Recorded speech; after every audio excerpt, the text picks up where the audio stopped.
Welcome, everyone. I'm Carl Azus for CNN 10. There are 9 countries in the world that are believed to have nuclear weapons, and 2 of them, which happen to be neighbors, have just had a flare-up in their rivalry.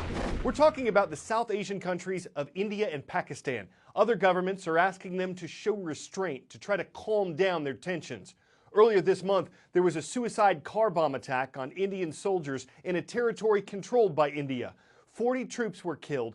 India says a terrorist group based in Pakistan is responsible, and it accuses Pakistan of supporting the attack. Pakistan says it had nothing to do with the bombing, but on Tuesday, India launched airstrikes in Pakistani territory for the first time in almost 50 years. India says it was targeting a camp run by the terrorist group. Then on Wednesday, Pakistan says its Air Force shot down 2 Indian fighter jets that had flown over territory Pakistan says it controls. India confirmed it had lost 1 plane, but said it had shot down a Pakistani jet too. We don't know exactly what happened with the planes, but we can tell you about a problem that's existed between these 2 countries for years. It's a dispute over a territory named Kashmir. It's located on the northern borders of Pakistan and India.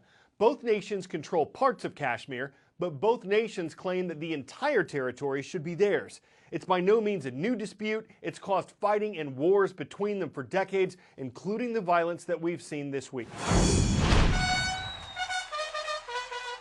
They're neighbors with a shared history but a fractured present. 70 years ago, British rulers sliced a giant Indian empire into 2 countries, a new Hindu-majority India and Pakistan, home to mostly Muslims. From the 18th century through independence, the British Empire in India stretched from Afghanistan in the west to Burma in the east. But by the 1940s, anti-colonial sentiment swelled in many British colonies around the world, including India.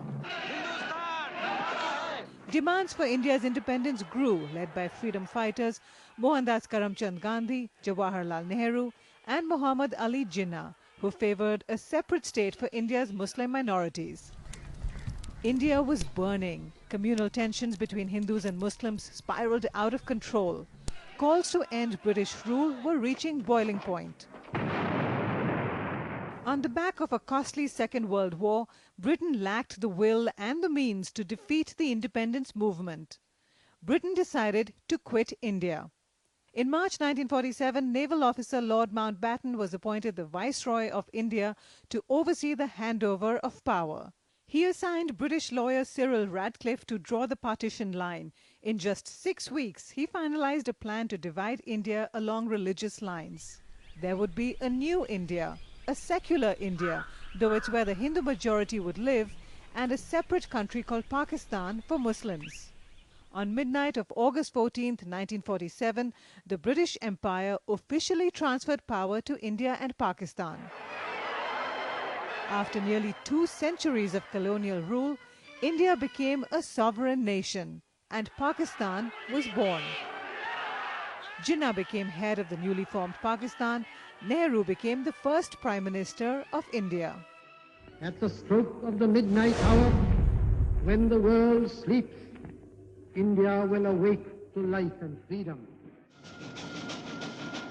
The partition saw one of the largest human migrations the world has ever seen. Millions of Hindus and Sikhs living in Pakistan headed to India. Millions of Muslims migrated to Pakistan. In trains, bullocks, on foot. In a matter of months, at least 10 million people moved across the borders.